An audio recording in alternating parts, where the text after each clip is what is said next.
The first is the concept of God. Let us understand what is the concept of God in Hinduism.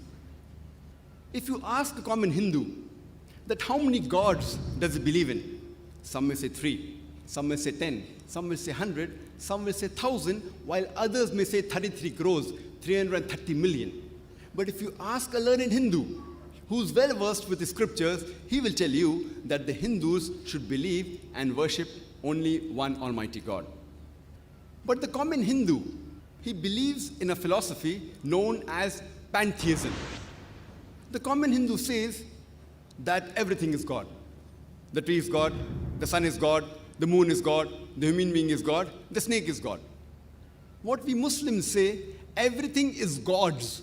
G-O-D with an apostrophe S. Everything belongs to God. The tree belongs to God, the sun belongs to God, the moon belongs to God, the human being belongs to God, the snake belongs to God. So the major difference between the common Hindu and the common Muslim is the common Hindu says everything is God. We Muslims say everything is God's. G-O-D with an apostrophe S. The major difference is only the apostrophe S. If we can solve this difference, of apostrophe S, the Hindus and the Muslims will be united. How do you do it? Come to common terms as between us and you. Which is the first term? Allah na'budu illallah. That we worship none but one Almighty God. Let us try and understand what the Hindu scriptures have to speak about Almighty God in Hinduism. Amongst the Hindu scriptures, one of the sacred scriptures are the Upanishads. It's mentioned in the Chandogya Upanishad, chapter number 6, section number 2, verse number 1. It says, Ekkam evidityam. It's a Sanskrit quotation which means God is only one without a second. It's mentioned in the Shvetashvatar Upanishad, chapter number 6, verse number 9. Na chasya kasij, janita na chadipa. Of him there are no lords. He has got no master. Almighty God has got no parents. He has got no mother. He has got no father. He has got no superior. It's mentioned in the Shvetashvatar Upanishad, chapter number 4, verse number 19. Na tasya pratima asti, which means of him there is no likeness. Almighty God has got no likeness. It's mentioned in the Shvetashvatar Upanishad, chapter number 4, verse number 20. Almighty God is imageless.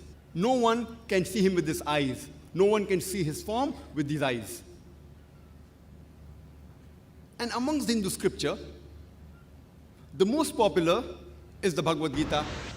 It's mentioned in Bhagavad Gita, chapter number 7, verse number 20. All those whose intelligence has been stolen by material desires, they worship demigods. Bhagavad Gita, chapter number 7, verse number 20 says that all materialistic people, they worship demigods, including idols. And amongst the Hindu scriptures, the most sacred are the Vedas. It's mentioned in Yajurveda, chapter number 32, verse number 3. Na tasya pratima asti. Of him, there are no images. Almighty God has got no images. He is unborn. Only he should be worshipped. It's mentioned in Yajurveda, chapter number 40, verse number 8. Almighty God is imageless and pure. It's mentioned in Yajurveda, chapter number 40, verse number 9. Andhatma pravishanti ya asambhuti upaste.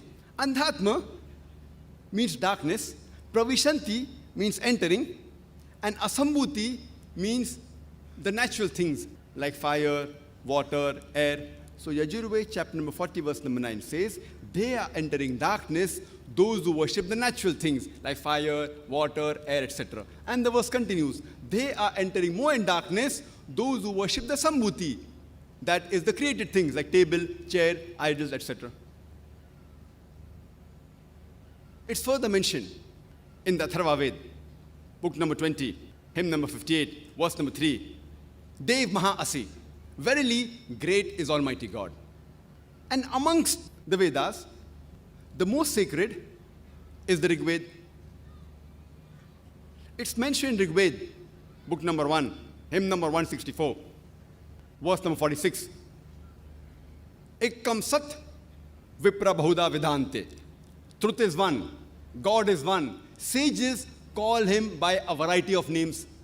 And the same message that God is one and sages call him by a variety of names is repeated in Rig Veda, book number 10, hymn number 114, verse number 5.